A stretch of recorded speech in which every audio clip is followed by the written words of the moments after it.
Yeah. Okay, cool. Look, I just thought this would be a good idea because, well, I mean, many interviews I had with Frank and we sort of developed that relationship, and certainly you are part of the context of Frank's life that was always there, and in terms of your support of Frank and being there for him, and sort of the relationship you guys had, and him being there for you in various ways. And I just wanted to get a sense of, you know, where you are, and you've talked a little bit about it to me personally, but sort of to sort of get it into an interview kind of style, and where you are now, and where you see the future in terms of your relationship with Frank, your continuing Frank's work, continuing your work. And so, in terms of Frank passed, what was the precise date now? October 14th, 2013. Okay. So, can you just... Linda. Mikey will I'll fill chip in. Yeah, that's Linda good. to begin with. Linda, can you tell me, you know, you have had several years now. What has been happening for you in terms of thinking through and reflecting on what Frank has meant to you, what Frank has given you in your life? Wow. Well, let's see, we'll see, like,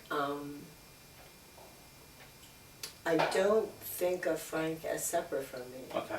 So I haven't really thought about it in those terms, like what he has given me or any of that, because What have you, through being with Frank and being in this relationship, what did you, Frank, Mikee, where am I going with that? What did you guys experience? What have you experienced in the last year since Frank's physical passing in terms of your relationship and your being, Frank being part of you and a part of your group? Well, I think I realized that Frank wasn't leaving, and I didn't really put any thought into Frank dying in terms of what does that mean. I never thought about it like that. I told you because everything's like so in the moment, and so Frank's process of dying was just like any other thing we did. You know, it wasn't like, it was just like normal. It was just like a normal thing. And so there was only the one time I told you where I realized Frank is dying, you know, and I started crying, and I said to him, I don't know if I want to be alive without you. And that's where he gave me the look. I'm here right now. And then he said, we have an amazing life and it will continue. And my experience of that was enough said, you know. So I told you I went and wrote it down because I didn't want to forget it. And that was the, you know, it's like I had been with Frank for so long that, you know, it was kind of like that's all I needed. Like, in looking back on it, I see it as Frank telling me I had to go deeper, that it had to go deeper than that. It couldn't be that level. I had to go deeper. And even though I didn't know what that meant or even think of it in those terms until probably a year later, I looked at that paper a lot in the first year, and Mikey and I talked about it all the time. Which paper was this? We have an amazing life and it will continue. Okay. It's because Frank, you know, he's so efficient in the way he talks. you know? And so I knew he was telling me a lot by telling me that, and I had to just like go deeper to really like kind of grok that. And so I think the main thing after Frank died was having Mikey. You know, that was like everything. Because I always felt like Mikey and Frank and I were one thing.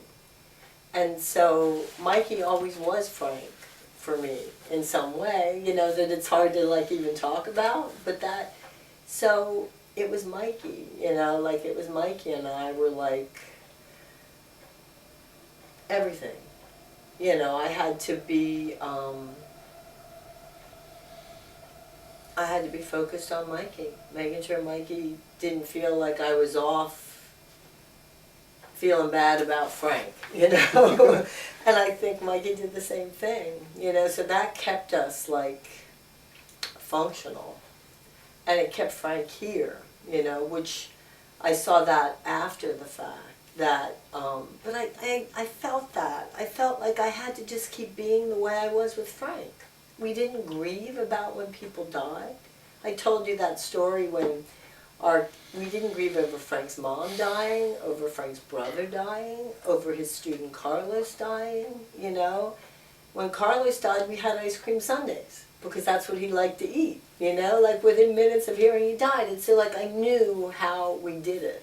And I used all of that like as a model and an anchor. Mm-hmm. So, so there was that. I think I lost my thread. Or maybe I said everything about that. Right, and also, right, I knew that was the thing about when our cat died, and he said to Mikey, I don't miss Sid one bit, because Mikey was kind of getting into grieving. So these were all the things I had. And so like the first year, there was like way more inclination to just like, I miss you, you know. But if I just dabbled in that for a second, I felt like Frank went away. You know, and the thing that kept Frank here was me continuing to live the way we had lived and experience the amazing life we have. You know, so it was a thread, you know, and I held on to it, and it got us through. And Mikey and I just talked all the time about everything, you know, so that it was. And by the second year, I think it's been a lot easier. It's been a lot easier. And in terms of like, I mean, we figured out pretty quick that what there was to do was archive the work. You know, that was Frank's intention all along. I mean, from the time I first got together with Frank, that's what I did. You know, that's what I did. I archived things, I organized things so that everything we had done, I had access to. And so, okay, what do I do now? Well, you know, I guess we have to like pull all this stuff together. What is there to do? So Frank yeah. Frank never talked necessarily about doing that. It was just part of what you guys did, and therefore it continued. It continued. It just, I mean, for Mikey and I, it's like our days were the same as they had always been. Like we kept putting stuff up on Vimeo. You know, we took over like some of Frank's stuff, like the e-salon and his Vimeo activities, the Arrow Art Group and the e-salon, all that stuff. But in terms of like my daily activities, it was kind of this, it was the same. You know, just like, okay, so now we're putting a book together. Now I'm kind of going through files and organizing the performance info. And so, I mean, but in terms of that, the archives and organization is now being more set to putting out some of Frank's writings and some of his work. That had not been put out before. So it seems to me like there's a little bit more of a lot more direction. to what's going on. Absolutely. It's not just Because perhaps when Frank was here, there was so, you know, you were doing There's so much going on. all this was happening, so Yeah. it was not really, I mean, So you did some of that, but it was not Yeah. sort of the main. Right, it was all core just activity. coming in. Yeah, it was always So now it's coming coming in. in, so- We're always behind. Yeah. And it's funny because, I mean, we had that experience during the, like, especially, I think, during the years since Mikee was part of us, but really a little bit all the way, of, like, just like creating, just really doing a lot of stuff, you know, like cramming a lot of stuff in. There was always that kind of thing, that feeling without talking about it. And, I mean, and you know, kind of living like 4 lives at one time, you know, like doing Love or doing the All-Stars, doing performances, doing just like a million things at once, just cramming a bunch of stuff in.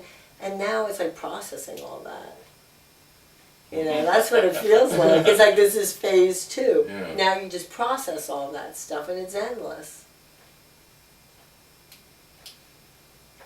So, Mikee, Linda, have been with Frank from earlier on. When did you get involved with Frank in relationship It was with? like 1988. So, you came in. So, how many years after you? Well, Frank and I got together in 75, so Okay, that's 13 years. Yeah. So you haven't had quite as long as an association as Linda has, but what can you add to what she was saying in terms of your sense of the last couple of years? Are there things? Not really. I mean, having Frank's archives has been just, I mean, in one way it's something to focus our attention on, so that's been just great.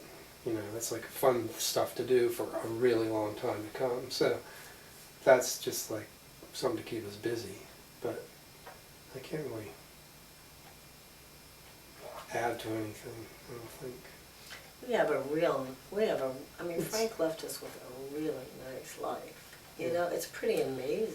I mean, you know, we just kind of developed slightly tweaked routines. Like we kind of stayed in the same thing and it's just like fun. You know, we just have like a really nice life. And, you know, when Frank was here, we was always like, wow, we're so lucky. We were always talking about what a great life we had. So it's like Mikee and I we just keep doing that, and it's for real. It's real, you know. We feel that way. It's constantly being reinforced, you know. I mean, sitting here with you, it's a reinforcement, you know. Of course, It's like everything is like just, you know. Frank would always go, this, you know, these are. He would always like point out things that show how great everything is. Like he never let anything go by without recognizing it as like a sign that things are great, you know. And so we do that. Smell small. Tiny, small.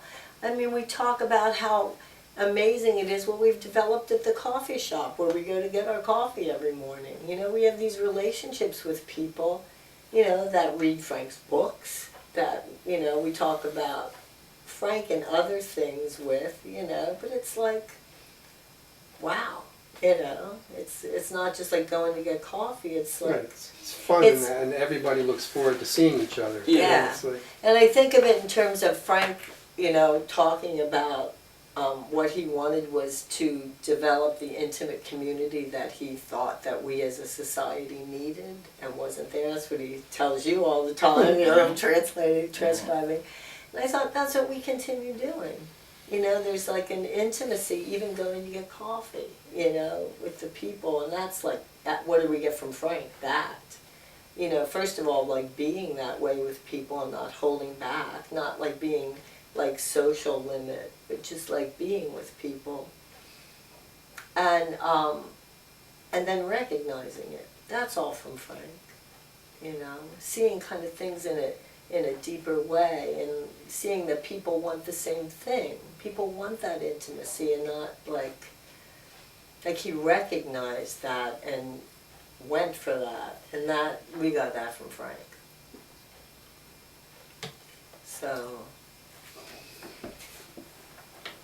So the last couple of years, you have done a lot of archiving or organization, and you've put out some of Frank's writings, and it seems like from reading the e-salon emails and stuff, there's that being that his work is now in all these libraries, and you get there's a certain sense of a growing, maybe expanding sense of Frank's work that's going on. I mean, not that it hasn't been recognized, but with these new avenues, people who were unaware of Frank's work are now becoming aware of Frank's work, and maybe feeding into or wanting to partake of that intimate community in some way, even if it's on a limited sense of reading Frank's work and just maybe pulling it into their own lives. Do you see that happening? Well, it's certainly like more available to people now, Yeah. because it's just more available all over the place. But like the Vimeo community just keeps growing all the time, and People seems were like- meeting Frank after the fact and really getting turned on by him and his work on Vimeo all the time. Yeah, Mm. there's been a couple of people that we've like met, like Edna and Kayla, that we have been turned on to Frank's work in a kind of a deeper way. And But part it's- of it is like, say for example, the Berkeley Library. Like, who knew what they knew about Frank? You know, they like see Frank as this iconic figure that they're proud to have been from Berkeley, and they want all his books. Mm. You know, like that's been going on before, we just didn't know about it. Yeah, that's So interesting. I think there's a lot of that going on. Yeah, no, I think you're right. That is, it's almost like you were so involved in doing Right. that some of the things that you would notice that people recognizing Frank's and your work, it was you were too busy and too involved and too engaged, and this was going on sort of behind the scenes kind of thing. Yeah. And now, with the new focus, you're able to perhaps see those things that had developed or are developing or are open. Yeah. Yeah, and I don't really understand the library thing around the country. Like, I don't know. That was that thing where Corey asked if he could contact the wiki page of the 100 largest libraries in the United Yeah. States, and we said sure. You know, he wanted to tell them about Frankly Speaking, because that was the first book we put out. And like a huge amount of them wanted the book, bought the book, got the book. You know, I have no idea, really. I mean, unless, I just don't know. Like, did they already know who Frank was? Was it just the rap and then they checked him out? I just don't know, you know, what sold them on it. But and then a lot of them want new books to come out. I don't really know. I would love to know, but I have no idea. Is Yeah, it like hard to because know. he's dead and he's articulate, you know, and they read it and they think, oh, Yeah. you know, I just don't know. I don't know. And on some level, it doesn't matter. It doesn't matter. Yeah, it really doesn't matter. It just, Yeah. if they're accepting of it, and well, you know, then it becomes part of the larger sort of textual culture or whatever. I mean. Yeah. But yeah, it's interesting. Yeah, I mean, in terms of Frank's principles or some of Frank's sense of the world and that development of intimacy, can you talk a little bit, perhaps more about what you feel Frank and yourselves, in terms of the work, had to offer or have to offer our society? What aspects of, I mean, this is getting, pretty much schooled in all this as part of what you have done, but just to sort of reiterate, or because I know that Frank talked about it in the interviews, but from your perspectives, which are Frank's perspectives too, talk a little bit about those aspects that you feel society is lacking. Well, a in many lot of it ways. is, you know, transcribing your interviews. you know, I kind of, you know, hearing Frank talk about things kind of boiled things down for me, where, you know, the idea of intimate community as being like a basic thing in freedom, you know, and he would, one time he was saying people criticize the nudity and sexuality and sex in my work, and I can't think of better ways to symbolize freedom than nudity and sex. So I think like freedom, you know, just freedom, like in every sense of it. Like, you know, when I first met Frank and he talked about breaking taboos, I had no idea what that meant. I didn't even know what a taboo was. And he's telling me to break taboos. Well, I had no idea. You know, I had no idea. The concept, like that's him expanding, like the whole idea that there's this, like, what do you call it, the combine, the thing that keeps people like in this thing where they just like act in a certain way.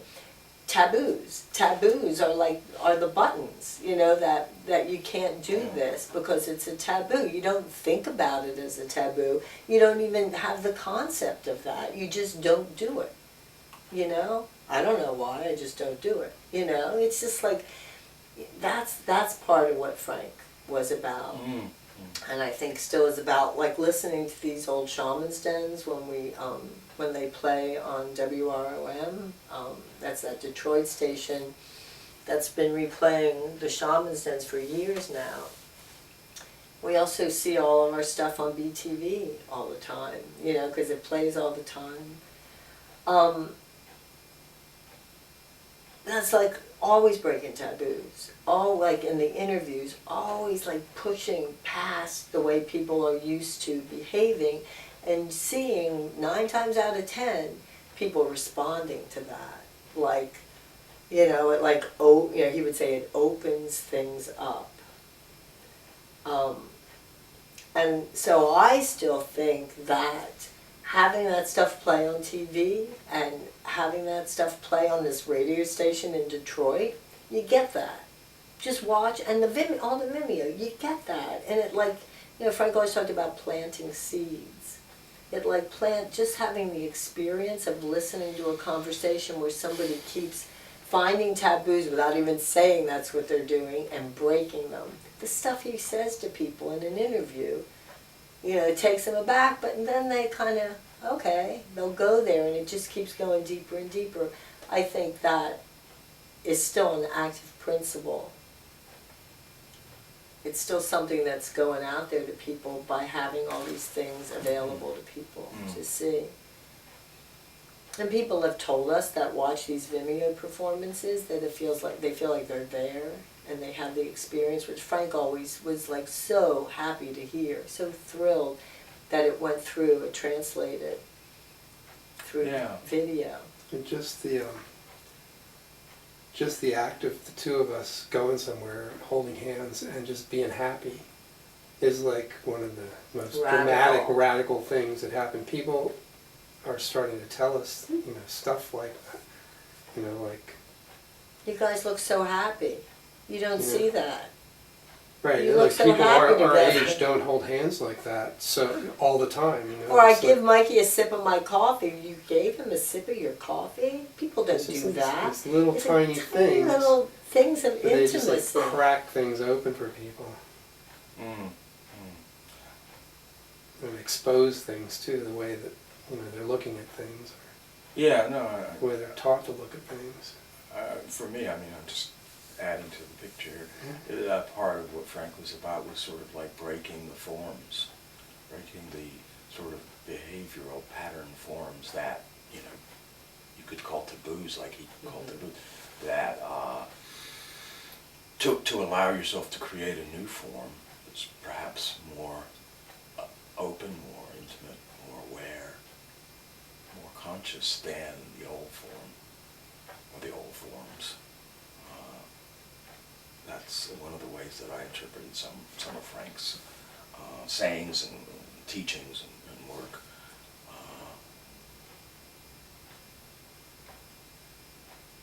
Anyway. Yeah, I mean, at the very basic basic thing, and this was a lot of what we wrestled with the first year that after Frank died, was what I kept feeling like was the thing that felt the realest to me was us being here together. Because there was a lot of pressure about continuing performances, like what do we do, you know, a lot of pressure from people. You can't stop, people need this. You are all we have, you have to keep doing it. And also from Frank's students, you know, there's no what is it? No drive. There's no drive now without Frank. We gotta, you know, keep doing stuff.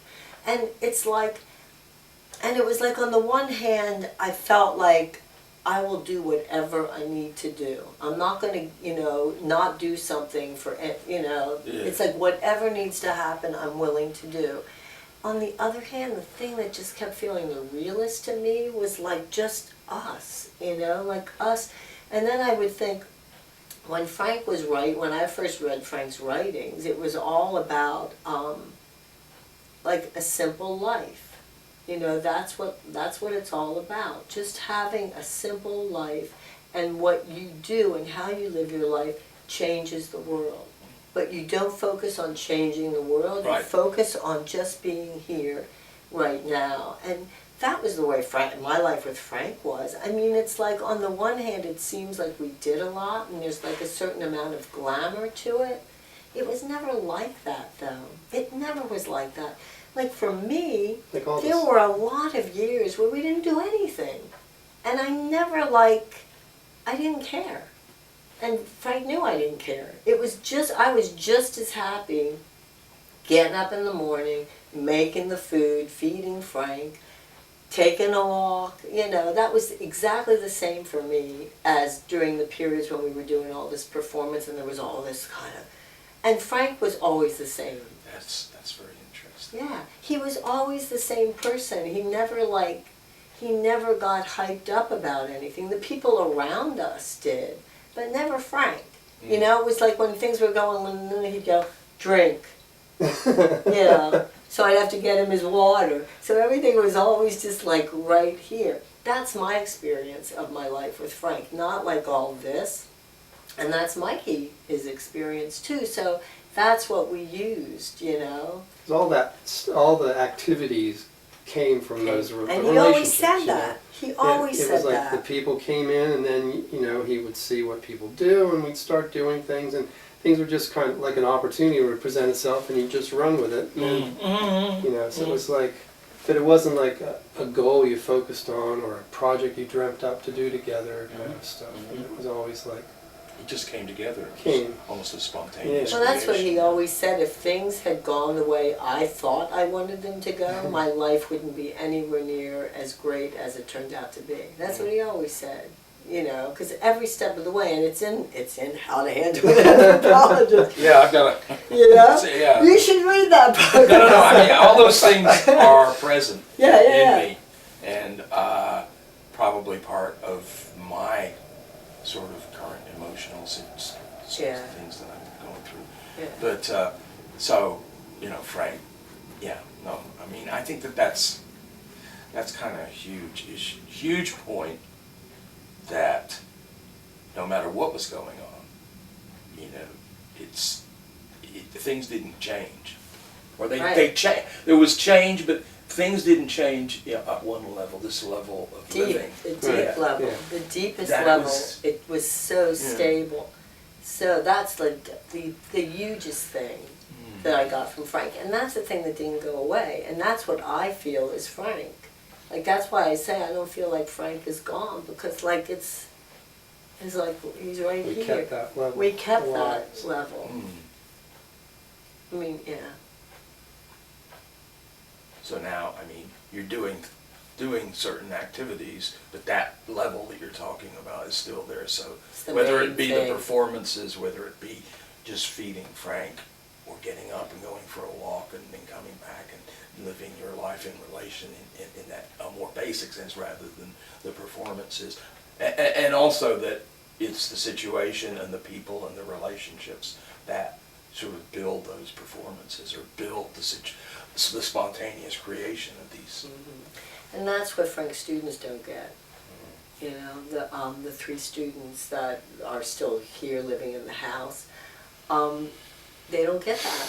You know, somehow they miss that. You know, it's like, really? You know, they think without all that, they don't got anything.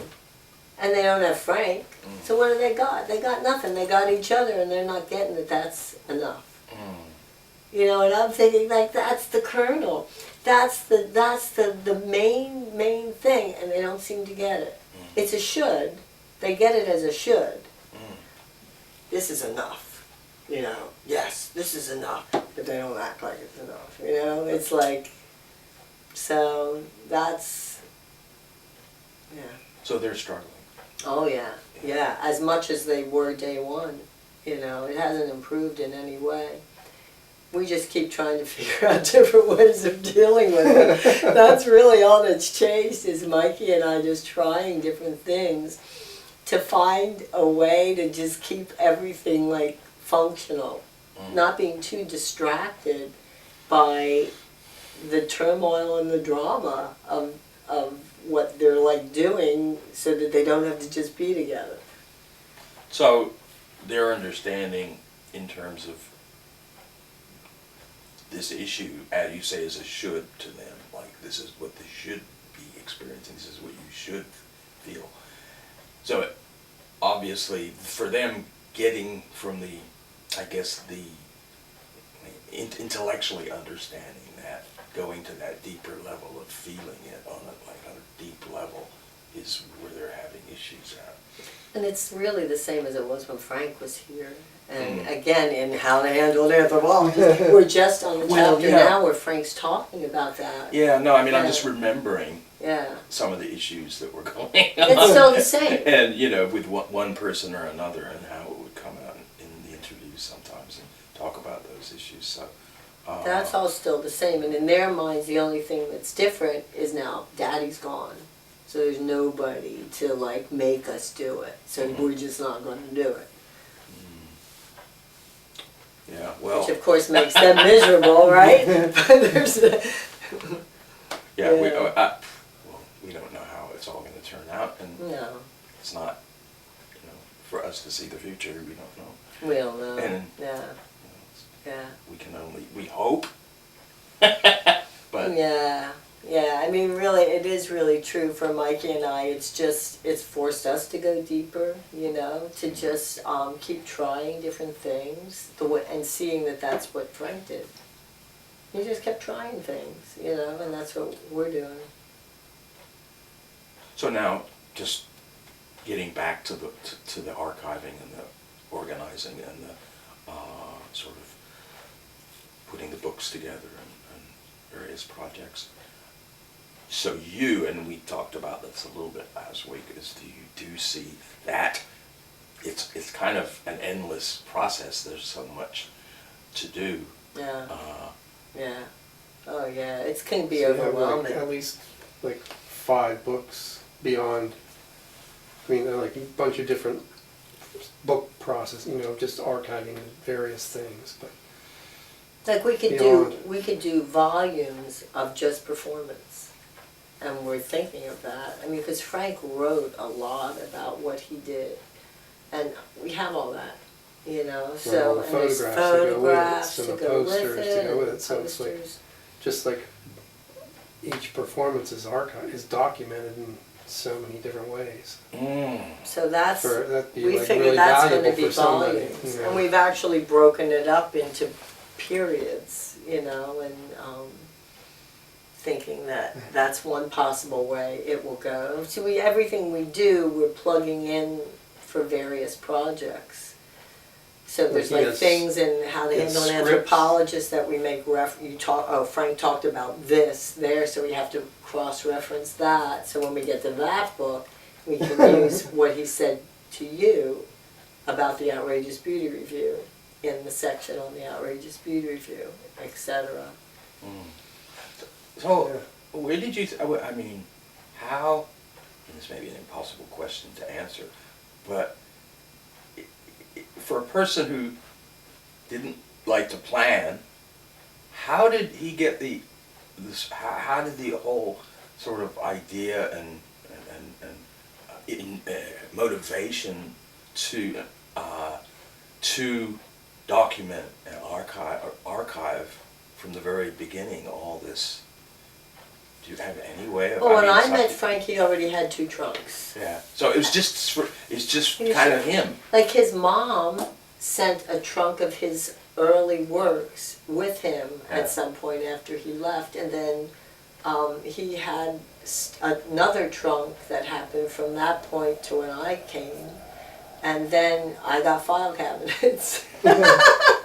So I don't know. So it was just part of who he was, and Yeah. that's just, this is what he wanted to sort of. We didn't talk about it as a goal. I Yeah, mean, yeah, he yeah, yeah, always of course, tried to right, get yeah. people to do his life. He was always like, people always, oh, somebody should write a book about you. Somebody should. He said, okay, let's do it. In the way that he did it with you, and so I was aware of that. But I could see why. He had an incredible life. He had a lot of stories. It's like I could see that it was a valuable thing to tell.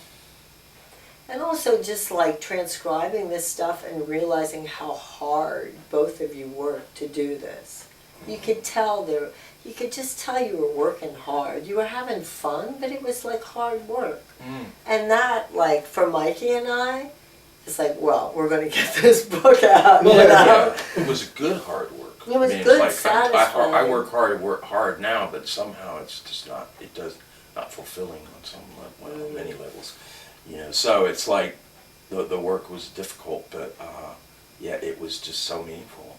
Yeah. And so I think I'd forgotten how much sort of work went into it, but work in a good way. Yeah. I mean, just scheduling it, when I'm transcribing, I'm hearing, okay, so you have stuff for 2 weeks and we have stuff for 2 weeks. Well, maybe we could squeeze it in. Like everybody's like busy and exhausted, and we keep finding like a slot, to set up that next interview. So obviously you're not going to just let something like that sit and not. Oh, no. You know what I mean? So that's part of like. Yeah. But I mean, keeps but the by that process. time, it was part of who Frank was, and this was Yeah. happening to Right, in right, every right, way.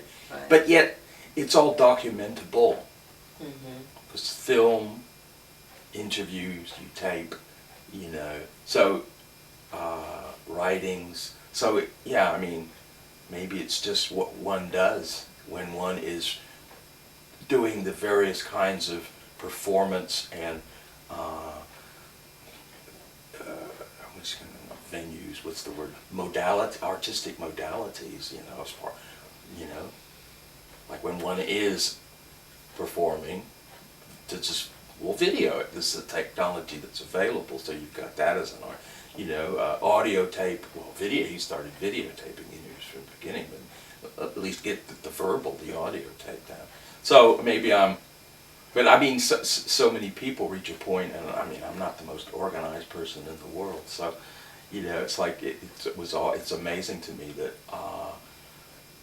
that this stuff, Frank's life, and all the different things that he did, is accessible to it's been organized, archived in a certain way, so you might have to organize it in other ways, but it's accessible to sort of access Right. in a relatively, well, for me, easy way, because sometimes I'm not the most organized person in the world, like I say. Yeah. So. Yeah, and he's always, he was always public. Yeah. So it's not like we had like a lot of private things when we did something, like his birthday parties, everything like was just like out there. So we were Which always were that great. way. I enjoyed his birthday parties. Yeah. Like he just digitized, like we had a tape going for 4 hours or something.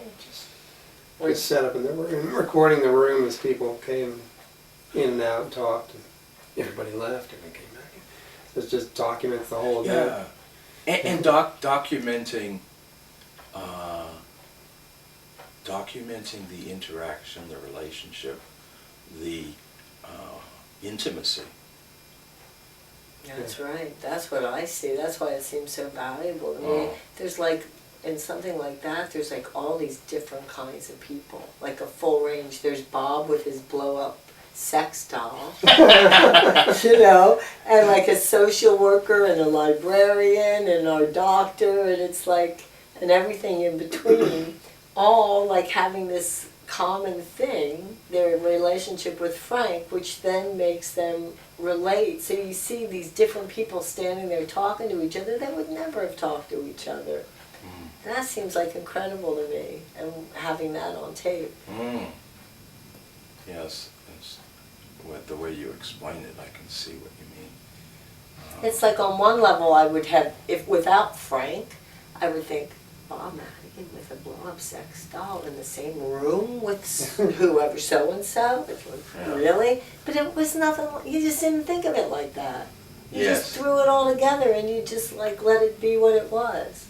Yeah, I mean, it's the opposite of people who, you know, have to really look closely at who they're going to invite to a certain party in order not to. Yeah. Boy, we wouldn't want those folks to sort of Yeah. mix with these folks There because was it would. none of that. That's the freedom I'm talking Yeah, about. yeah, yeah. It's like But on you're not- so many levels. You're not looking at those social sort of the awkward situations as awkward situations or taboos, however you want. But you're looking at it as an open and especially Frank was able to create that, and I'm sure in the conversations that were certainly they were talking, maybe, you know, Bob Madigan and whomever, but it was Frank was there too, and Frank and the space he created was able to overcome any sort of awkwardness or taboos.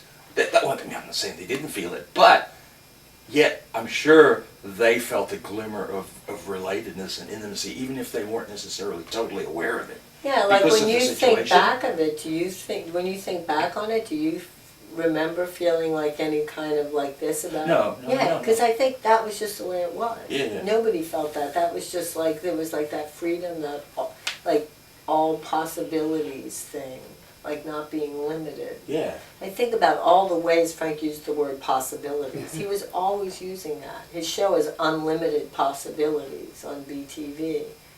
You know, it's like that, like him seeing, that was like the way he saw things, was like opening things up for all possibilities. Yes. Don't limit the possibilities. Yes.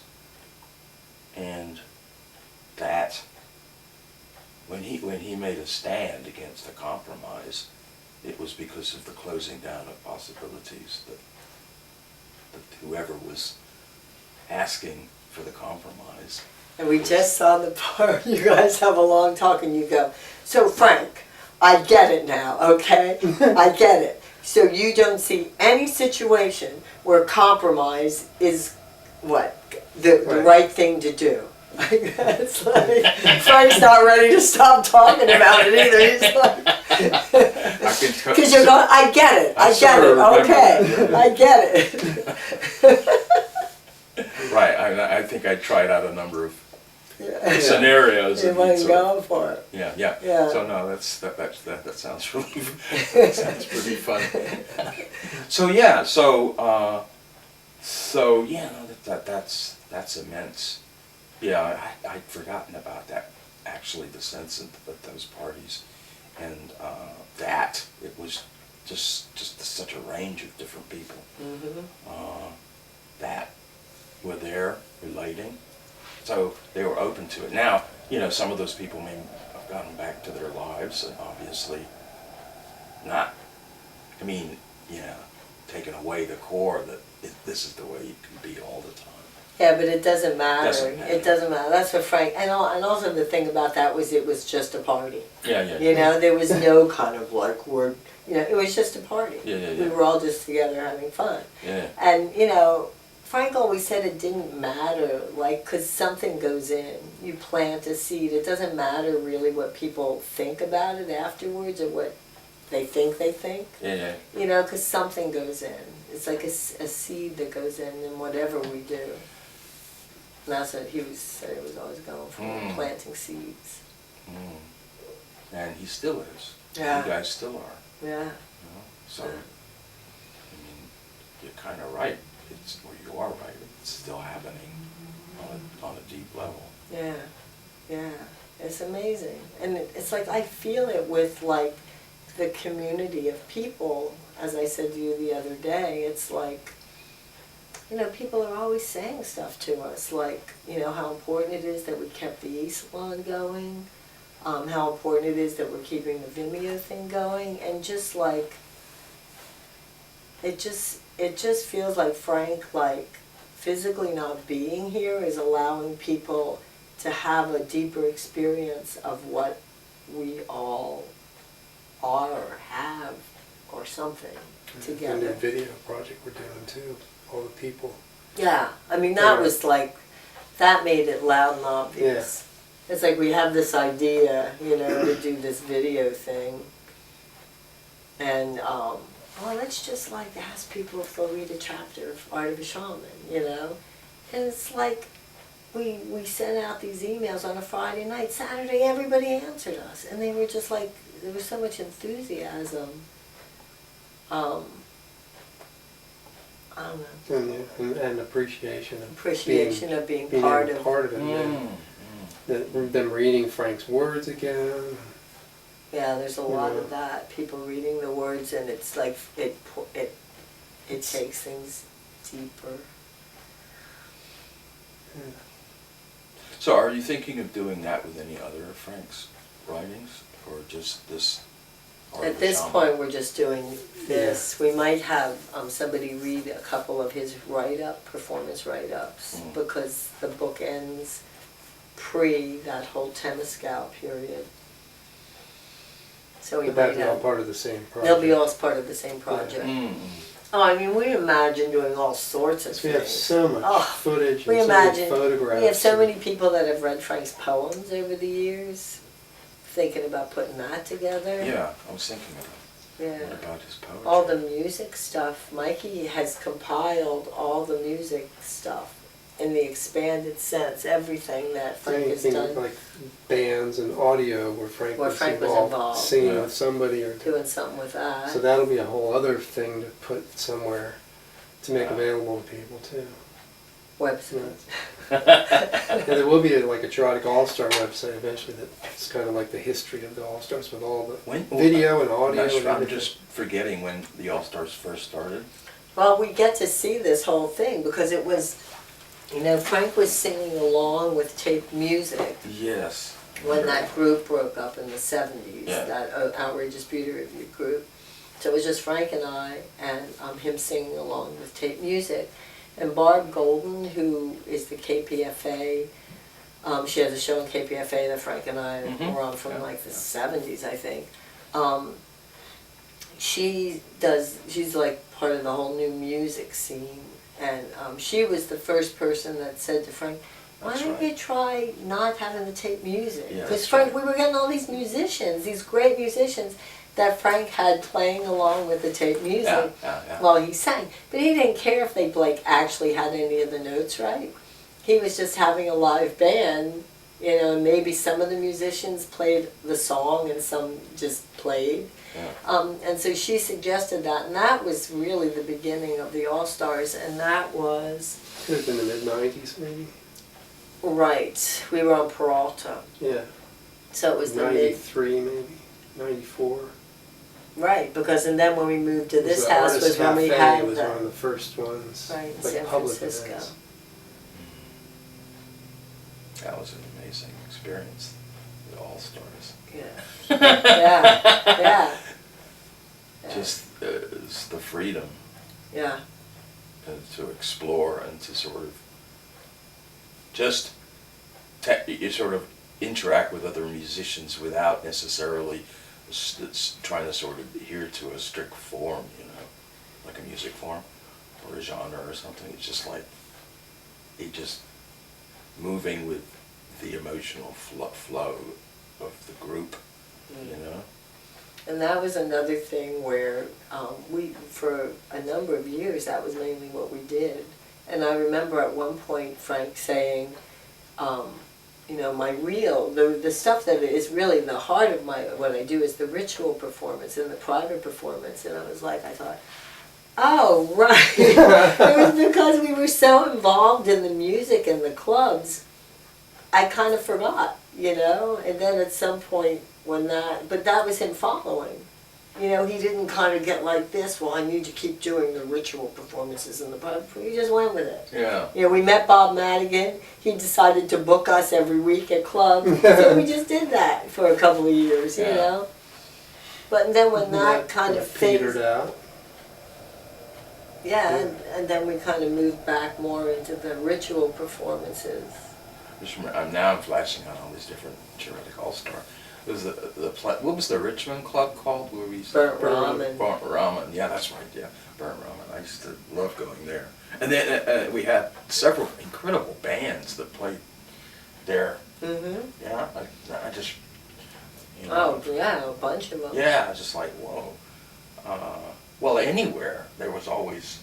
Oh, Vinny Santino from LA, you remember right, him? the Extreme Elvis show at the fucking War Ball was one of like the best moments ever. Yeah, It was amazing. That was that thing where... We were in the back room. But were you there? I don't think I was at that one. Well, because it was our show. I mean, I've heard we of booked it. We booked it. Yeah. It was one of when we were doing, Frank was producing shows at Burnt Ramen. Yeah. So it was Fuck the War Ball. And, you know, we had put out the word to our usual musicians and nobody showed up. And so, like, we're like the last band and we don't have a band. It's like, you know, Frank and I and Teresa and Alex was there. Like, he had some of the, like, new dancers, but no musicians. And so Extreme Elvis was booked that show. And because the audience had kind of petered out, because it went on so long, he decided to do his set in the dressing room. And so that was just incredible. You know, it was just really incredible.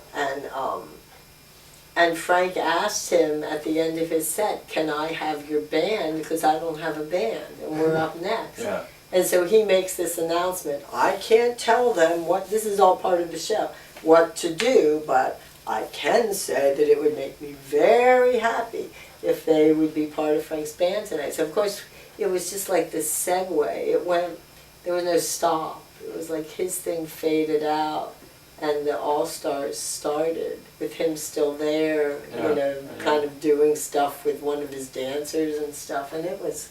That was amazing. That whole segment, yeah. Because even him as Extreme Elvis, the set he did was like so powerful. They did that song Mother, the John Lennon song. So he's undressed, you know, just like putting everything he's got into it. Because Frank was there, and we were like this. There was no like audience. We were really all just intimate. in this room, and he's like down on his knees to Frank singing this song, and it was just like... Yeah, it was a goosebump. It was a goosebump. There are a lot of, I mean, there was a lot of goosebump things from those ones that I was at. I just remember so many. I mean, I think that was it Il Corral.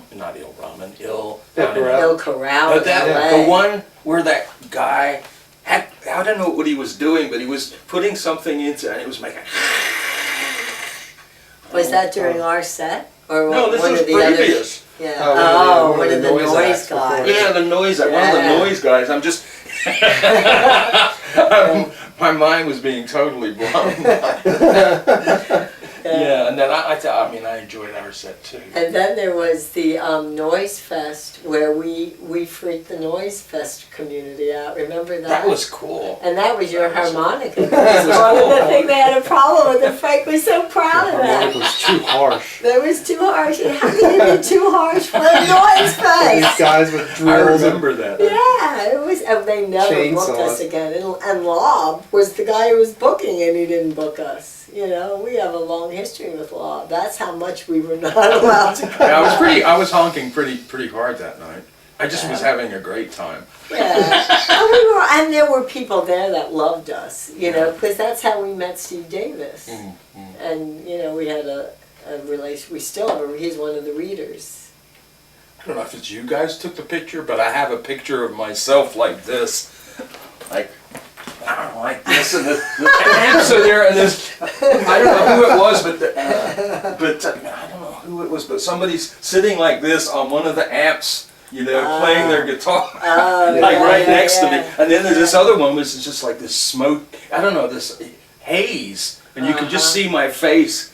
Just, Oh, wow. I mean, Wow. those are just like priceless. Yeah. Yeah. Yeah. And the one of that, this, all the pictures at Susie's, you know, when we did played there. Yeah, that was There's another. That was some great images from the stage. Yeah. Anyway. Yeah. Oh, yeah. There's It's all part.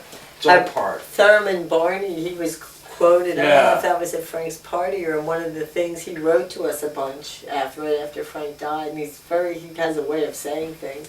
And he was talking about his experience of being an all-star. And he would say, first he was so honored that Frank invited him to be part of the All-Stars. And then he said sometimes he would be sitting there playing his instrument, and he'd look out and he'd go, wow. You know, like, wow. Like, what is going on here? And I'm part of this. Yeah. No.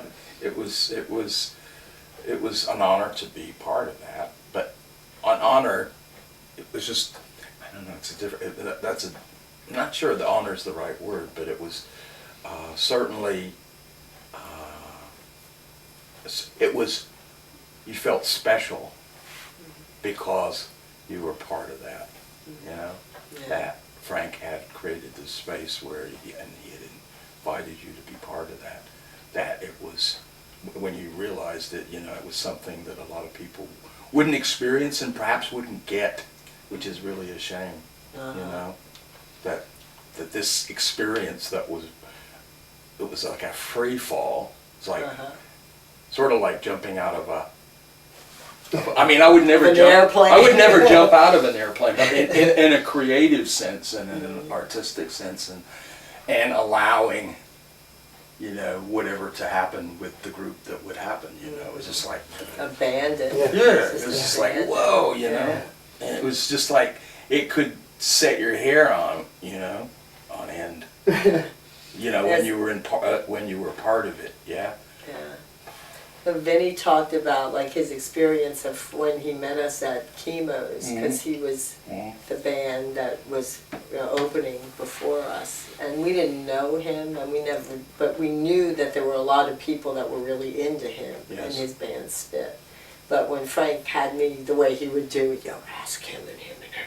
You know, so I go up after their set and ask them, and Vinny talked about his experience of that. Like, he got that, what that meant Frank was. Like, it wasn't about Frank. Frank's band wasn't about Frank. It was about creating community. And Vinny got that just from Frank sending me up there and asking if him and him and him would play. And that was like, that meant everything to him, that's the way Frank did it. Yes. I'm gonna flip that to you. Okay. So, Okay. I think there's like the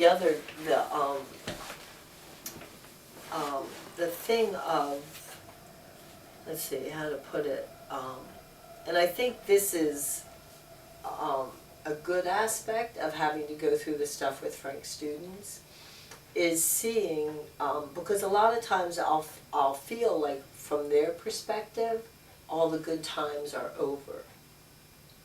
Like, oh, we won't, this is like the way of looking at things. Oh, we won't be doing that again. Boy, they were the good old days.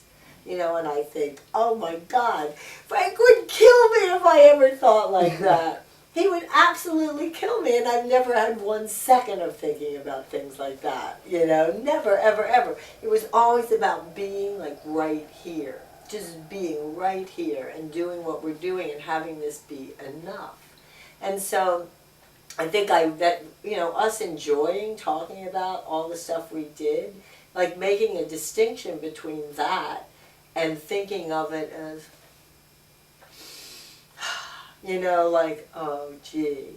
Because that's not true. I mean, like, the energy of us talking about it shows that it's still here. Oh, yeah. You know, it's still here. In my heart and my mind. We carry that with us. I can feel that. Exactly. Yeah, I can see and that. it impacts everything we do. And that's what I mean about forcing me to go deeper. You know, it's just forced me to go deeper, to kind of feel that and see that and know that, you know, that this is all still here, it's all still alive. And that you can bring that sense into your everyday. You can't help but do it. You know, you can't help. You have to work hard, and I see the three of them working hard. Because I'm thinking, how could you not experience this? It's so here. And I think, well, they're working hard not to. You know, because otherwise it's just here. You know, you can't help but feel it because it's here. You know, it's just here. Like Frank's thing is so strong. It's so like this. You know, you have to work hard to like make that stop. It's like he didn't go away. That's still like here.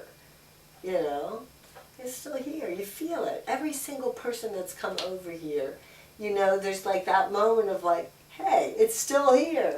You know, it hasn't. It's not like, oh, it's good to see you. It's still here. You know, and it's like I think everybody has the experience of like, oh, you know, it's still here.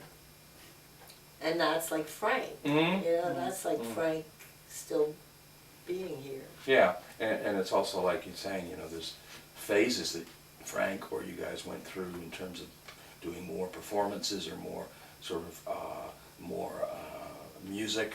And then, but you know, you don't lose what you've gone through before. It's still part of you, and that the phase that you're in now is just has that thread running through it. Right. But yet it's just different in terms of maybe the focus is a bit different, but yet it still has the thread of being able to be at a deep level and sort of that community, that intimacy. Is not lost just because you're not doing something you did before. Right. And if you focus on the loss of that, then you're not going to experience what you're doing now. Everything. Absolutely. Yeah. Such a waste. And I remember you guys talking about how Frank could have seen the end of the OBR as like, wow, you know, I'm never going to have that again. Yes. You know, that never occurred to us. Never occurred to us. You know, it's like, you just like do whatever, you know, you just kind of, so that applies now.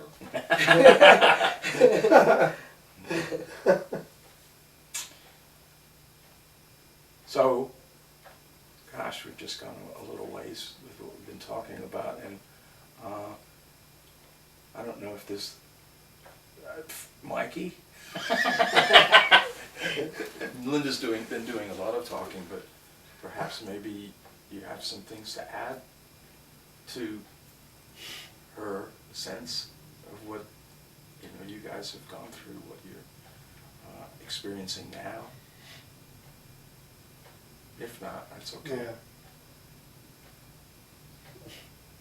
You know, this is what would happen on the radio. Dead air. You know, Mikey Frank would always say, don't talk, don't think. You know, so Barb would say, Mikey, just like what you did, and there'd be like dead silence, and Frank would look at me.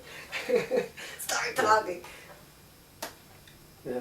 No, I mean, really, that's the bottom line is Linda's here, and then that makes everything easy, really, because even dealing with the, you know, the Blue House has been really the hardest thing to do, because there's just a lot of like psychic poop that you have to deal with.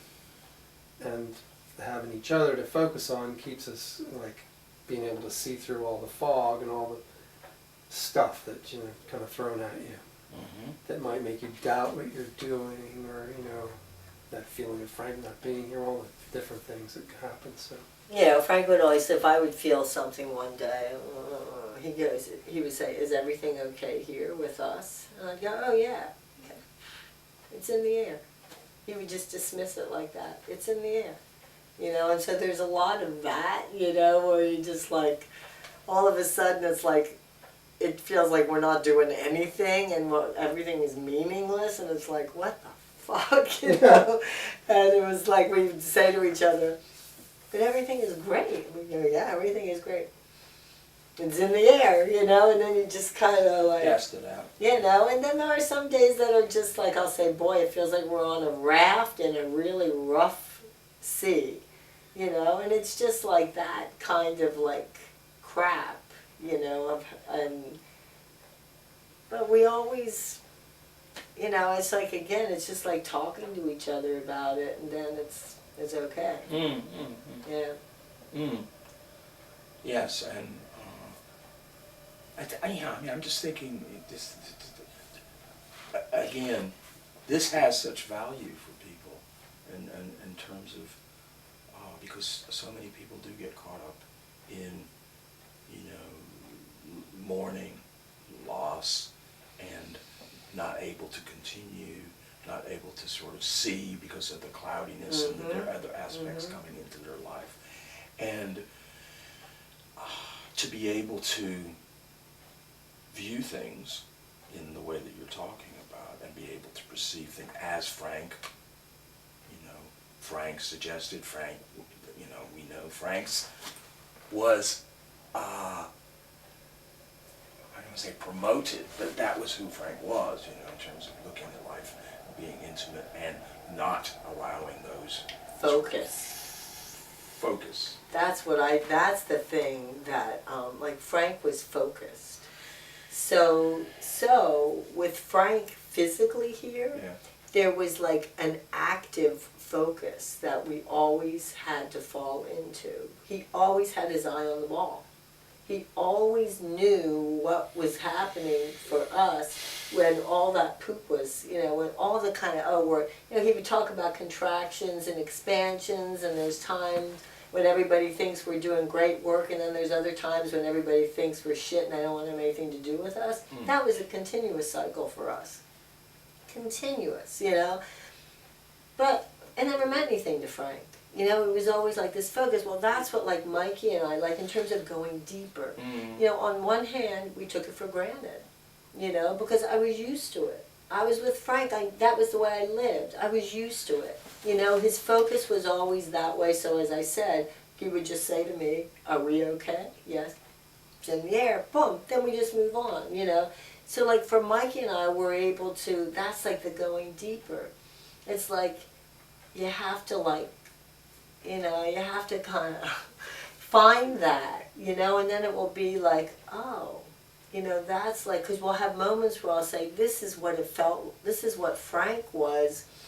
You know, we get a reading in, you know, from somebody, and you feel like this like thing moving in this focused way, and it's like it reminds us that that's, you kind of have a clearer picture of that focus, a feeling of that focus, and that just keeps, it all just feels like it just keeps being more available, you know, it's like more there as time goes on.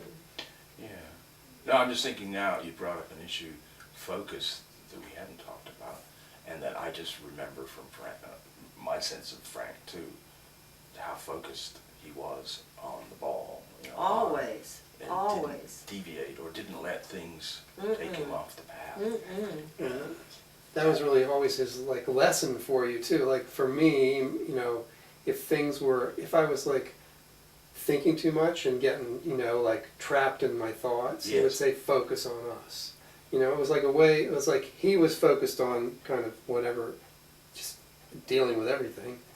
And then, you know, he had everybody focused in certain ways to keep it all kind of moving. And once he was gone, that, you know, like, You have to go deeper. we had to find that focus between us because, you know, we had to deal with, you know, what the stuff that Frank used to kind of deal with, you know. So we all had of a to sudden like, we're dealing with all of it. So we had to figure like, I didn't sign up for this. You can do that, but you know that was like that was your responsibility. You had to like take, you know, focus.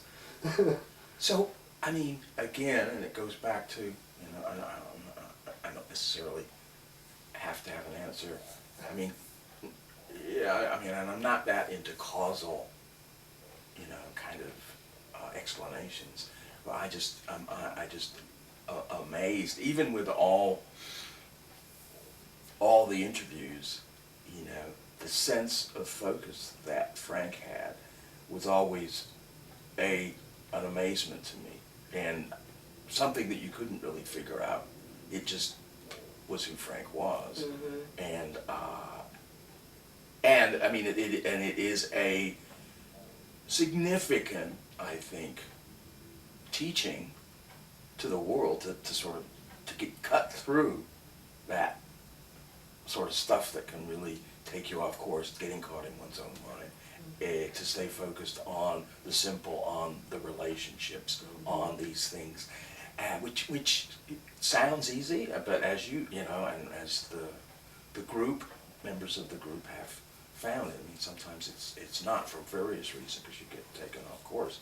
So you are, perhaps, what I'm hearing you say, by taking it deeper, that in a sense, you know, is part of the focus too.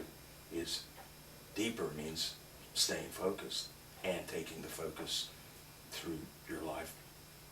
You're relating with Frank being with you in, you know, that really deep way. But it's, I'm sort of losing a sense of, but you kind of understand what I'm saying. Yeah, well, it's, okay, so then Frank says to me, within the days before he died, I told you this too already, he said, are you and Mikey okay? That's what he said to me out of nowhere. And I said, yeah, you don't have to worry about Mikey and I. You know, and again, I didn't think about it at all until later, you know. It's like, I think what I was motivated by was I just didn't want Frank to worry about anything. Yes. And it wasn't because I'm thinking, oh, Frank's dying, because I wasn't. I just didn't want him to worry about Mikey and I. Mikey and I are fine. Don't worry about Mikey and I. That's all. But afterwards, I realized he wanted to make sure that we were going to be okay. You know, he wanted to make sure that I felt good with Mikey. Because he wasn't going to be here anymore. And he wanted to make sure I felt good with Mikey. He didn't say, are you and my students okay? You know? He didn't say, yeah. He said, are you and Mikey okay? That, like, they're like the, what I took as like little cues, you know, like, so that's the focus, you know. Like, so as long as I focused on Mikey, any inclination to like think about things, like kind of go like that, I experienced it as taking me away from Mikey. So it's like practical. Frank was like Frank was so practical. Like so practical in every aspect of what he did. So it's just practical. You know, it's like I always thought of Frank as like a carpenter, like a nuts and bolts kind of guy. You know, he takes a piece of wood and you know, it's like focus on Mikey. Boom, and then that kind of takes care of like a whole lot of stuff. It's like an anchor. Yes.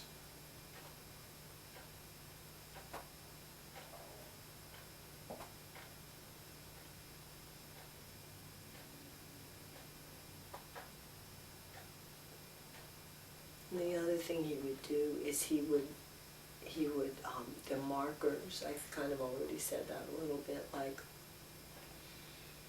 like when you have that sense of like there's a moment where you're getting like complete feedback that what you're doing is like right on track and great. He would always point those out big time. You know, he'd really make a big deal out of like, and then he even writes in his books, you know, in The Art of a Shaman, because we've been hearing people read it, he said he would focus on the interactions he'd have with people that that moved things in the direction that he wanted them to go. He says, of course they were in the minority, but I didn't pay attention to that.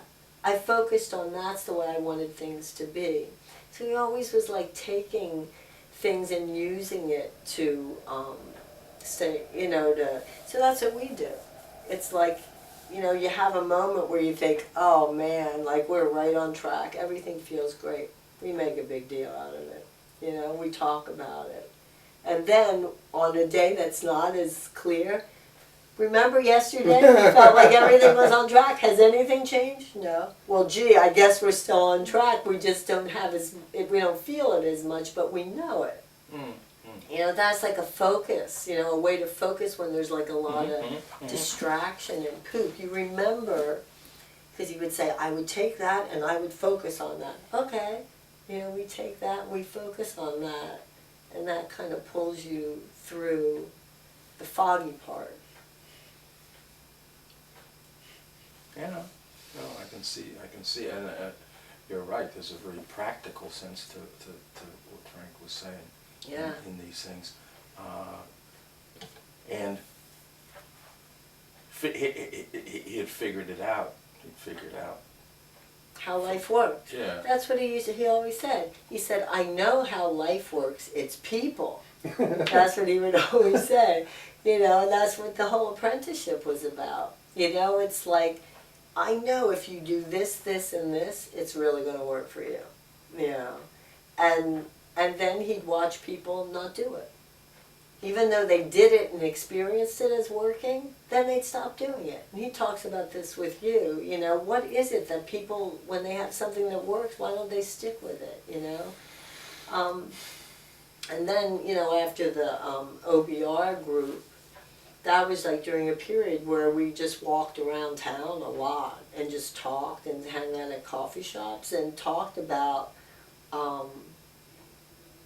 perhaps if the people in the group had understood what we were doing, you know, it would have worked better for them. Like they did, because he was saying they didn't get what we were doing even with the OBR. You know, they didn't see what it was. They thought it was just having a good time on a Saturday night doing the stuff we do at home, you know? And so so that started that next phase, which was calling people apprentices. You know, before it was relationship counseling and workshops and theater. And now, okay, well now we'll do apprenticeships. So he wrote Erotic Magic. And so he would detail to his students, if you do this, this, and this is going to happen. If you do this, this, and this is going to happen. It's like that thing of knowing. And that didn't do it either. It didn't matter that people knew. They would still do the thing that he told them wasn't going to work. And then it wouldn't work, and they'd wonder why it didn't work. So, where did that come from? So, Yeah. so he, I mean, figuring out what, Oh, you said he was practical, and I said Yeah. he knew how life worked. It was Yeah. people. Yeah. it was people, and that certain, relating in certain ways and doing certain things was going to not be successful or would lead to a bad resolution or something, and that doing things in another way and being in relationship in a certain way was going to lead to maybe more successful resolution. That knowledge or that understanding of life, and that is people. I mean, he did a lot of observing, That especially whole early period in his on. life, yeah. That he wasn't observing just passively. Mhm. He was engaged Mhm. in learning Mhm. and understanding Mhm. that I got through what he was Yes. experiencing. There was never anything passive about Right. it. Right. It's figuring it all out. Yeah. Yeah. Yeah. And the one thing that this guy that likes Mikee's curly shirts, the Negro, the other day, because, you know, they always go on and goes, God, you guys are so happy. You know, he says, you know, I know the pyramids are always going to be there, and you guys are always going to be there. That's what he said to us. He said, you're always so happy. I said, well, we're lucky. You know, we're lucky. We're lucky that we have each other. We're lucky that we have Frank, you know. And he goes, yeah, you know, we're all lucky that we had Frank, because Frank gave a shit. He said, most people don't. And that's kind of like when you said he was actively observing. Yeah. That's what I thought of, you know, Larry saying Frank gave a shit. You know, he cared in some way about, you know. He said most people just walk around and they're just like doing their thing, but Frank gave a shit. Which seemed like it captured Yeah, something, yeah. doesn't it? It does. It Yeah. does. No, it's true. Yeah. You know. Yeah. He 'Cause gave I us said a to lot him- of shit. So you guys are experiencing it, you know?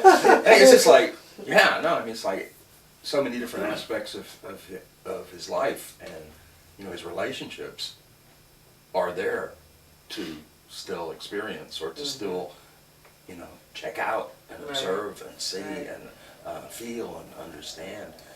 So, yeah, I mean, that's true. You know, a lot of shit.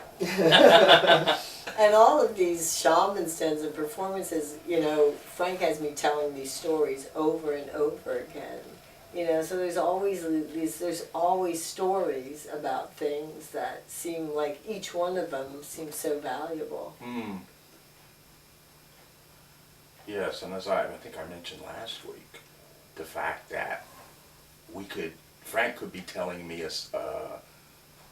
we might be recircling back Right, to right. a previous incident that he talked about before, but he would return to it, and it would come alive and have all these aspects that, you know, would add it to the original. So it was never a just strictly same retelling of it. It was all these different dimensions coming into Right. play. So it was a wonderful experience of, and I'm this way with people. People, if they're starting to tell you the same story they've already told you, I mean, I will never say, "Oh, you told me all that already." Uh-huh. I will let people say it, and sometimes it's pretty much a retelling. Other times they're bringing into play and maybe that's because of working with older people so much, and you know you realize that they often, you know, tell the similar stories, or the memory's not as good, but I never found it, for myself personally, I always found it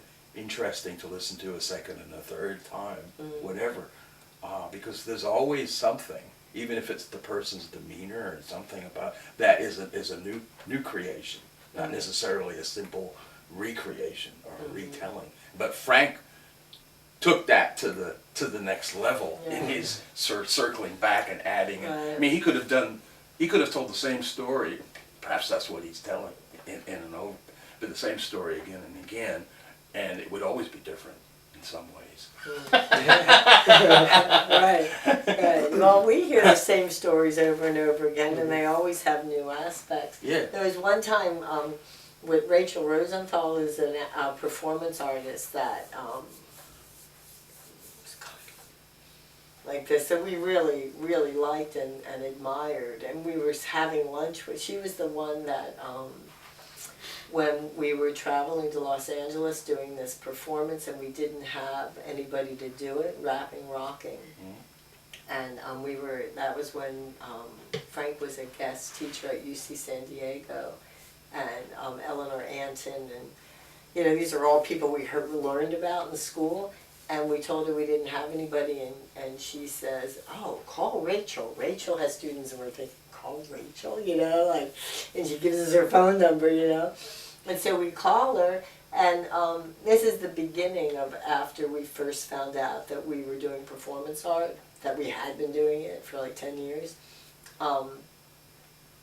And right away, she acts like she knows us and gives us names of her students and tells us to tell them that she thinks it would be a great experience for them to work with Frank. So that opened all that up.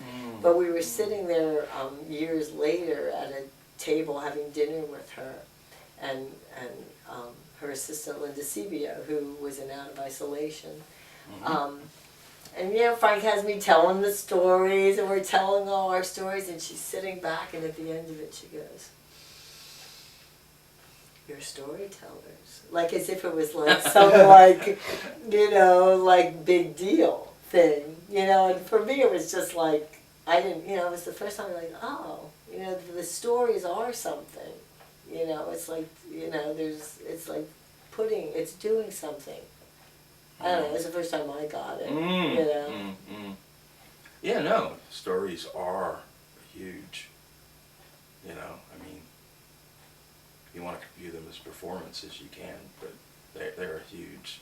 And it always seemed like it was part of like the generosity of Frank's spirit, of like giving these stories to people so that they could be part of it. Like it wasn't just like our story. Mm-hmm. You know, it's like makes people part of it somehow. That's the experience I had of it. So there's the little stories that make up the big story. Yeah, that's right. Which That's we're right. still all working on, right? That's right. No.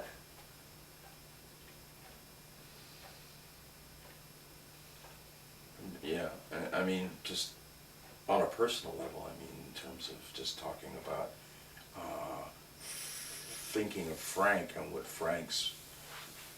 some of Frank's understandings of the world and people and that kind of stuff, that he, in terms of relationships and community especially, is important in my own life to keep in mind, you know, especially during difficult times.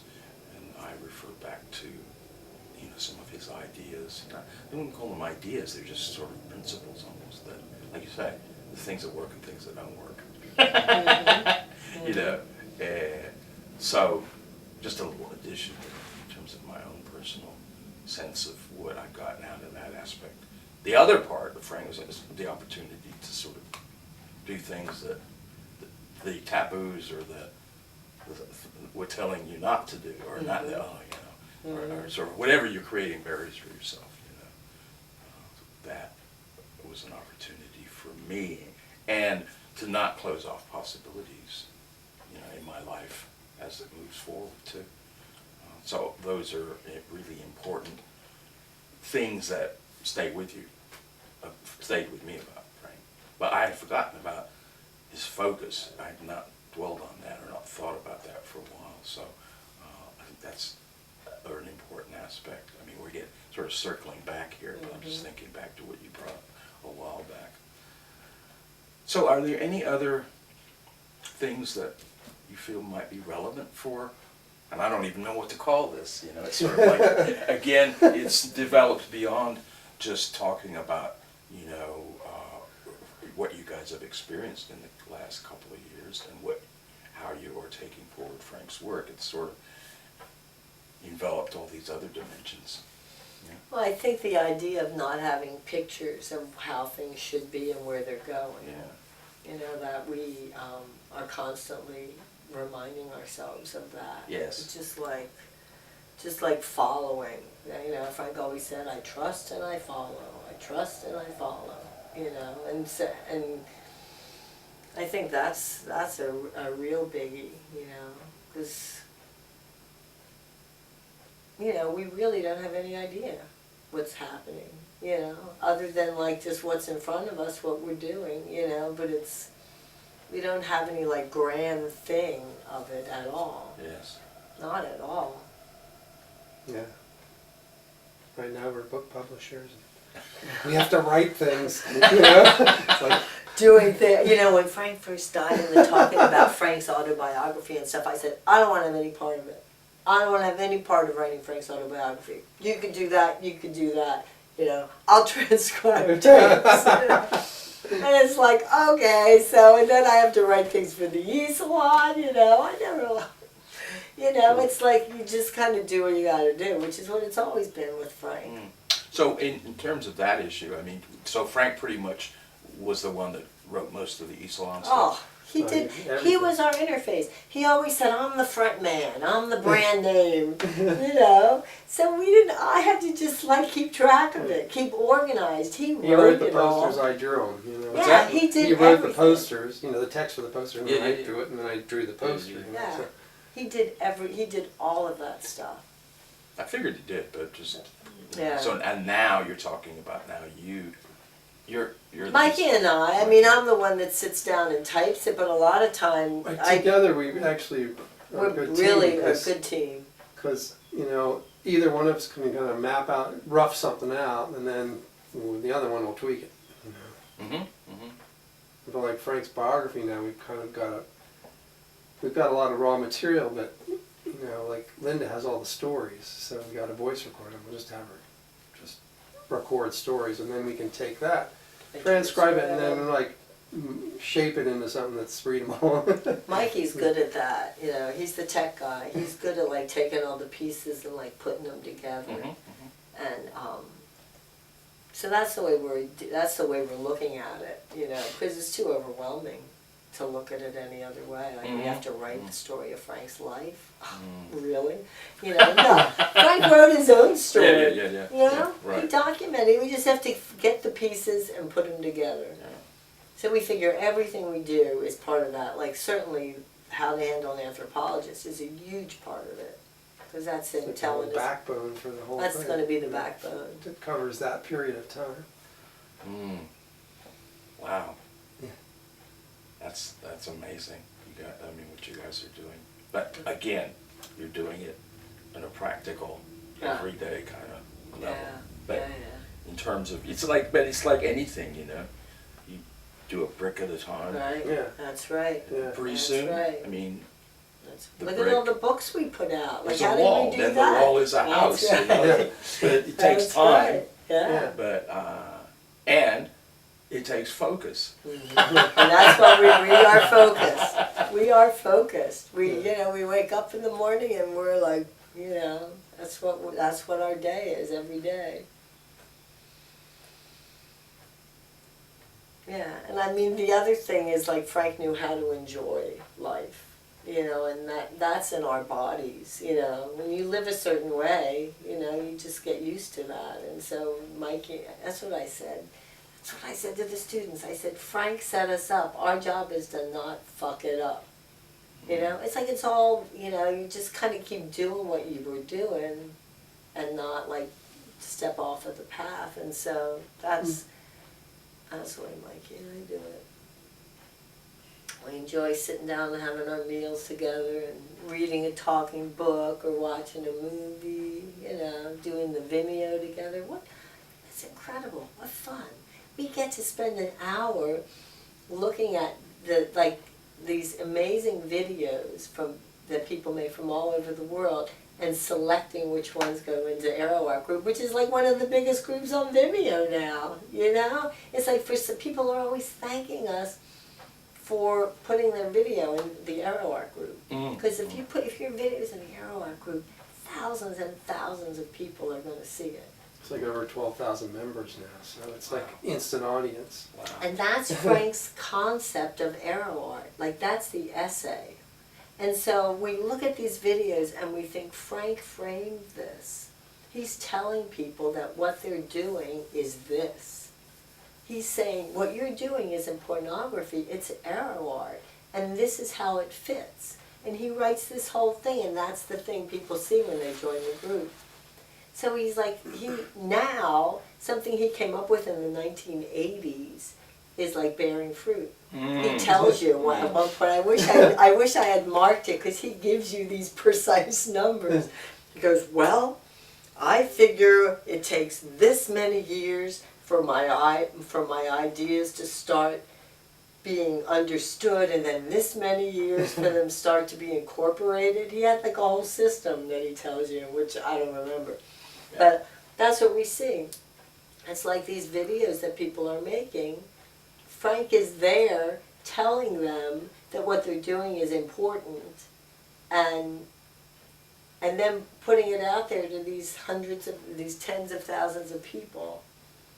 So, I mean, just that. You know, sometimes we think, if this was all Frank left behind, if this was his entire legacy, I often say to Mikey, I think the ArrowArt thing is the thing that's least appreciated about Frank's legacy. That, you know, is huge. It's huge, because it's people all over the world. You know, and they're thanking us in all different languages. You know, I mean, this is just like our day. Every day. We get to sit there and spend an hour looking at videos and picking which one goes in the salon. It's like Just seeing what the ideas people come up with and all the varieties. I mean, there's a lot of just like the nude girl nude model babes. kind of things, taking their bikinis off, and then, but there's a lot of, you know, then there's kind of the more formal dance kind of art where people are nude, but, you know. But then there's a lot of really crazy things that are, you know, some are really dark, or some are like, you know, just funny and weird. Yes. And Frank set the parameter for that because he didn't judge. Right. And Frank and I used to sit every night, I forgot when he was having his beverage Yeah, or dinner. before dinner, you guys And we watch. would watch the videos he selected for the Arrow Art group that day, because he wanted me to see what he's looking at. Yeah. And so we were able to watch it on our TV screen. So we knew, and then Mikee was the one that, you know, he kind of gave us, Mikee was the one that actually put them on, did some Right. technical thing, but He anyway. liked them, and then I had to go in and add them all to the Arrow Art group. So Mikee got to see them, so we knew what the Just parameters 'cause it were. was hard and- for him to do. Yeah, it was just physically hard, so Mikee did it. Yeah. So we both were familiar. You know, he put videos in there of people having sex with animals. You know? It's like he didn't judge. He didn't judge. It was like there wasn't like, ooh, you know. He would say, hey, check this out. He'd have us come over there. Oh my God. You know, added to the other, playing on BTV. You know. So, He didn't that's want you like. to get comfortable, you know, thinking, oh, well, this is what this is about now, you know. Yeah. He was always trying to mix it up, so he'd find like the videos of the black women with big butts doing their. Twerking, Twerking. you know, nude, twerking, right? You probably don't know about twerking, huh? That's when they're working their butt muscles, you know. Oh, that. Okay. Yeah, yeah. that's like- trending, perhaps. But we've I been think there is seeing a that certain on the trend, Arrow there Art is a group certain- for like a year or Now so that you're now. reminding me of that Yeah. term, so now. Yeah, so we have that as like as markers, you know, like just like he didn't go by what he liked, you know. He just put he mixed it all up in there, and yeah. So that's our day, you know. Like that's something we do every day for an hour is look at these videos. That's like so fun, you know. It's so fun. Yeah.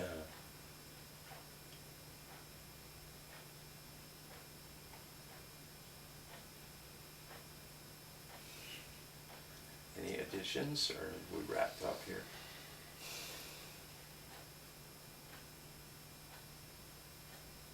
I mean, you could talk about Frank forever Yeah, and stuff. yeah. No, I mean, I think it's just a sense of it just still going and not knowing where it's going the way it always was. Just kind of still going. That's, Okay. Yeah. Sounds like a And good can't wait segue. to hear read what you write uh, for your introduction. Yeah, I You know, mean, it's like- yeah. Well, I not to don't. put pressure on you. I mean, well, the but thing just- we said this in an email. The unique position you had, a unique relationship you had, because really, other than Mikee and I, nobody spent as much time with Frank as you did in the life since I've known Frank. You know, not counting when he was a kid. Like concentrated time. You know, like where you had a relationship together, which comes out loud and clear in these tapes, you know? It wasn't just talking about Frank's life, it was like the two of you in relationship. You know Frank's stuff so well, like you've said things here and there where it's like, you know, if Frank wasn't happy about something, or if he would laugh this way or he laughed that way. Like you had like a relationship with Frank that I can't think of anybody else who had that kind of relationship with Frank. And it's really neat. you Yeah, know? no, it's Right, even the students. Even as students, I include the students totally in that. Yeah. Don't put pressure on me. No, that's not in relation Yeah. to the that's not in No. relation to the introduction. That's just reminding me. Yeah, but No. because That's just reminding me. Introduction will be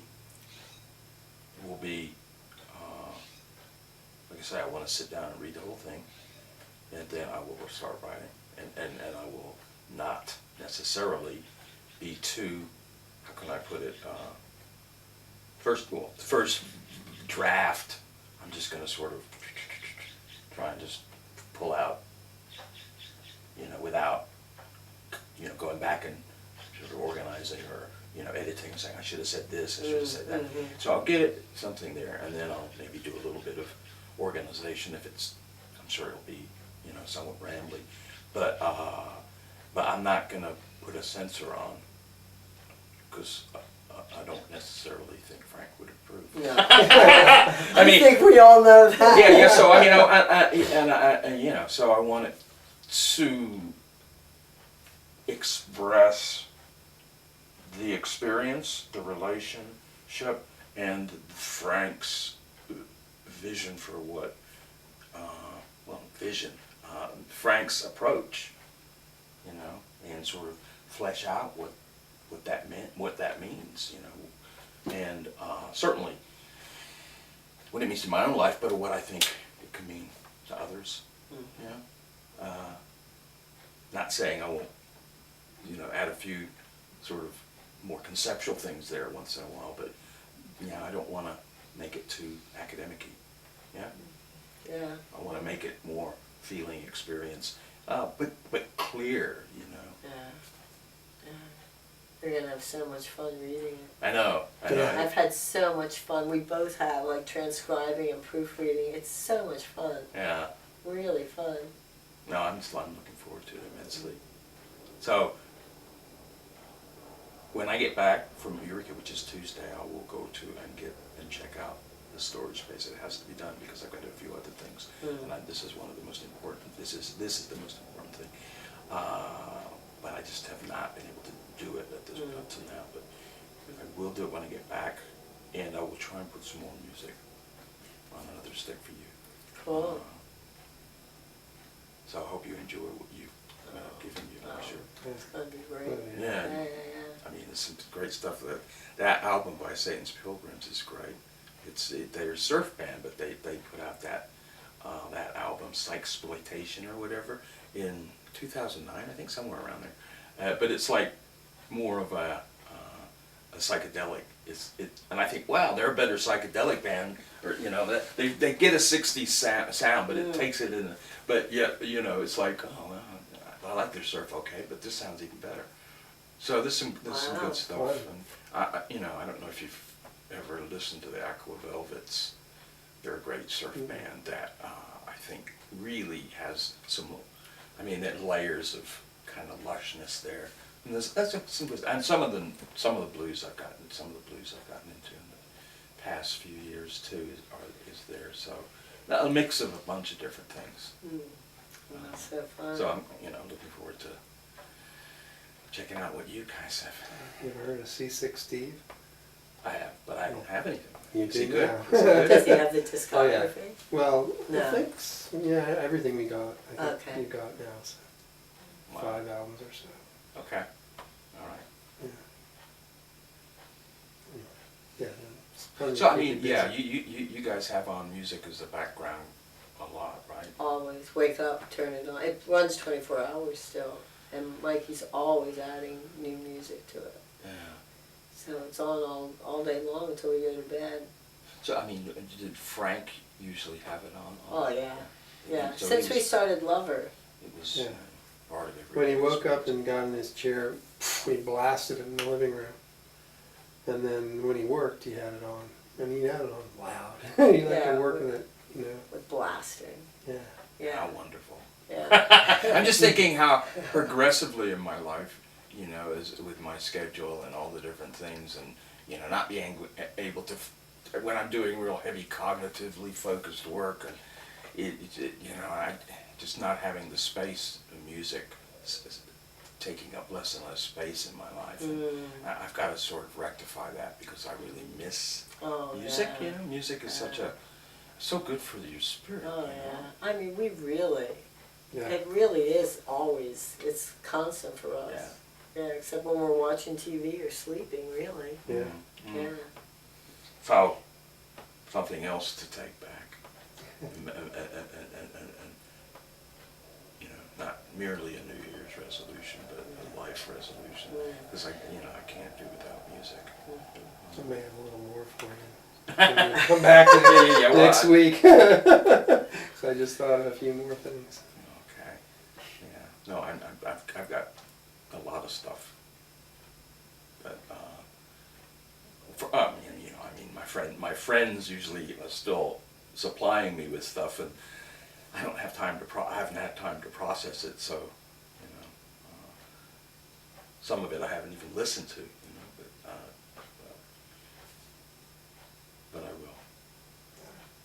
There's one thing on there called Magma. Have you ever heard of them? Magma is- They're a German band from probably the late 60s, early 70s. I've heard of them. But Alejandro Jodorowsky was going to use them for his soundtrack for Dune when he was going to do Dune. So, I've but heard there of it them. is. They're really neat. So They are. There's a bunch of their stuff. Are they like early German krautrock kind of Yeah. stuff? Yeah. That sounds good. Yeah. I've tried to- They got a real ritual. Maybe that's where I feel feel to them. Yeah. Yeah. I know. I have a couple of years ago. I saw this great history of krautrock video. Some used at some store or whatever like that. It's like about 3 hours, 3.5 hours or something. It's a long DVD, right? I thought, oh, that's great because I love some of that stuff, and don't have it all, but sort of moving through the various phases, and honest. It's so interesting, but I think Magma was one of the groups that they were talking about. And then they showed clips of them. Yeah, it's very interesting. Ritualistic? Yeah. I'm sure that was one of the groups. Yeah. There's a certain ritualistic aspect to and they showed Magma in performance. I'm like, wow, those guys are interesting. Yeah. So we saw them in the That's the thing, Jodorowsky's we were like right away. documentary about him and how he was going to make Dune, and it didn't happen. Yeah. That's where we saw them. Okay. We had the same reaction. I'm excited now. Yeah. All right. Okay, well. We're there, huh? So